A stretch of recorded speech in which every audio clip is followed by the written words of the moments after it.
Hi. Over the last few days, we've been having problems with someone we helped in the past. This is a really nice family, I must say, because I still believe they are really nice. They're having serious financial difficulties and they come to the hospital to seek treatment for their dogs.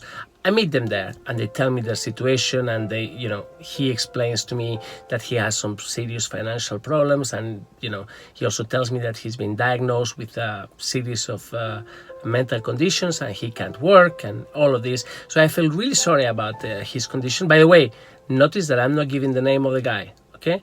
So because I'll tell you now. So he's so sorry, and and I feel like, okay, I need to help this guy. So I help him. I pay for the surgery of his dog. The dog Laura, a German Shepherd, has a massive tumor like this. Okay, really, it was huge. Surgery goes very well. The doggy does very well, recovers nicely, and leaves the hospital, and they are so happy. So the guy really thanked me. He gives me a trophy that I still have somewhere in my car, and all is well. All is well. Over the next few days, the guy keeps on calling me. He wants to do this project and this other project, and he wants to walk across the country and up to Germany over a journey that will take him a couple of months, I think, and it's many thousands of kilometers. I mean, it's a really big enterprise, and wow, I say, wow, do it. Maybe I can help you. Maybe I can, push to your trip. And the guy wants to do it to raise funds for me, for my association, as well as helping other people. And it's a really nice trip. So initially I say yes, but soon I start noticing things that were kind of off. Calls at all times in the middle of the night, hidden numbers, and then I kind of like take a step back. I wasn't comfortable with the way he was conducting himself. So after a while, I think he kind of realizes that he's stepped over the line, and he stopped contacting me. Then I hear nothing from him until last Friday, when he called the hospital, insulting everybody in what was clearly an episode. I mean, to me, it was an episode. So that's up to now. So we started thinking, okay, so what could have triggered this situation? Maybe Laura died. Laura, wow, it would be really sad. I mean, her cancer was very advanced, and we were not able to give her a radiotherapy. So yeah, it's possible that she has passed. But still, I wanted to know. So I went onto this guy's page, and to my surprise, Laura is still around, and she's doing well. And she's still having some issues, but in his words, Laura is doing well. Great. So what has triggered this episode? I'm really curious. I want to know. So I go to his page, and I go back and try to read the story of what has been going on. And it turns out that the guy goes on this trip and starts the journey. And, as they pass, he has some difficulties, and the attention that he wanted to bring upon himself and the journey just never materialized. And after a few days of really hard trek, and really, it was really hard going for him, I have to say. That was a long journey, and in the middle of the spring in Spain is super hot, and he encountered so many difficulties that, he lost one of his nails and this and that, and in the end he had to give up and return home. I think after watching this, and after reading the comments that people that followed him, a few of his friends, I think that what happened to him was he came home with a very deep sense of having failed. And personally, man, if you're listening to this video, which I know you are, don't be, don't be sad, and don't feel like this. Don't feel so frustrated. You didn't fail. You gave your best. You did something that was really nice for the very right reasons. You gave your best, and in the end, it didn't work out. But so what? It doesn't matter. It doesn't matter.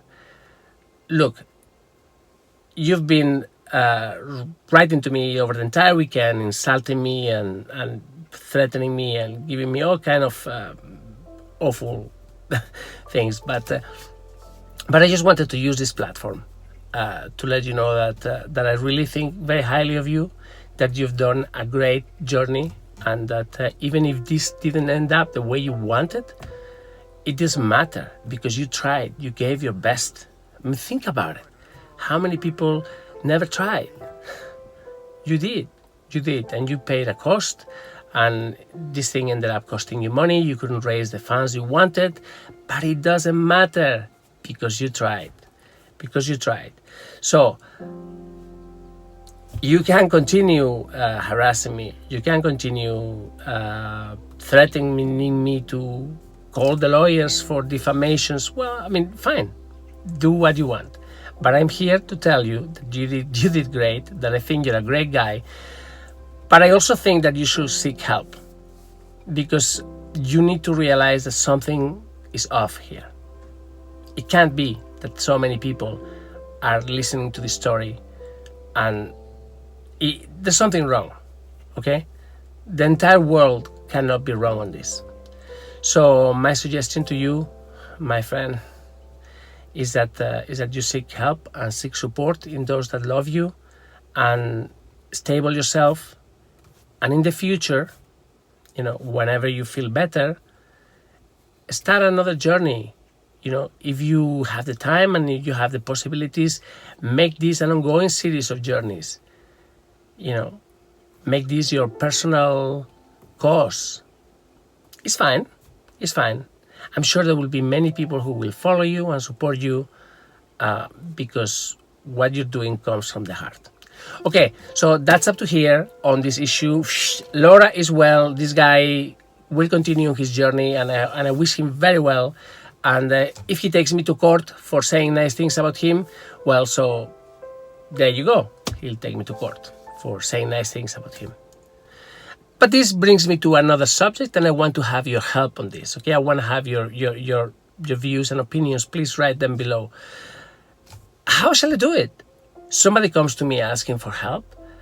Some people have suggested that I should be pulling out contract, and in this contract I should be able to use the images of these guys and the videos of the surgeries.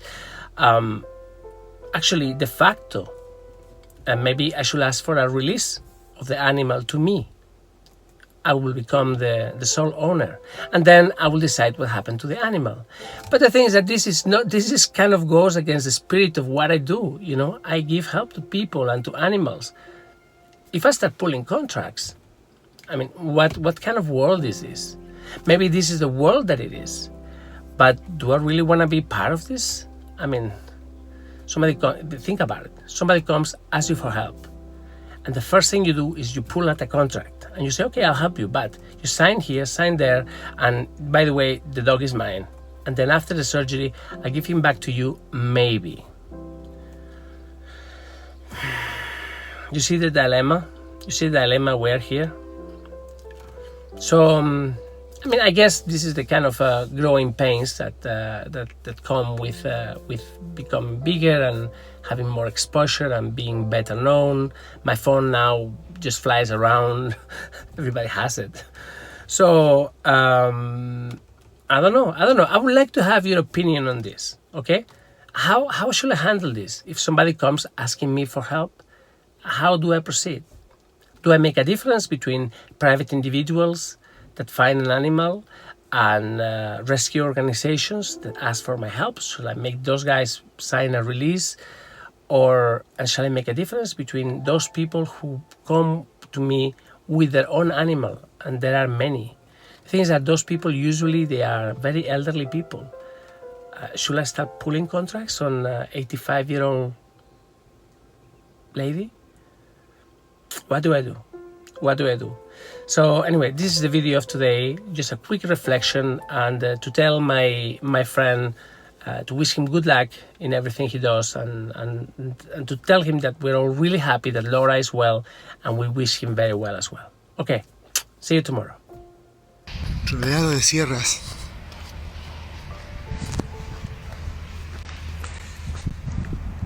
Caminando por carreteras secundarias intransitadas totalmente.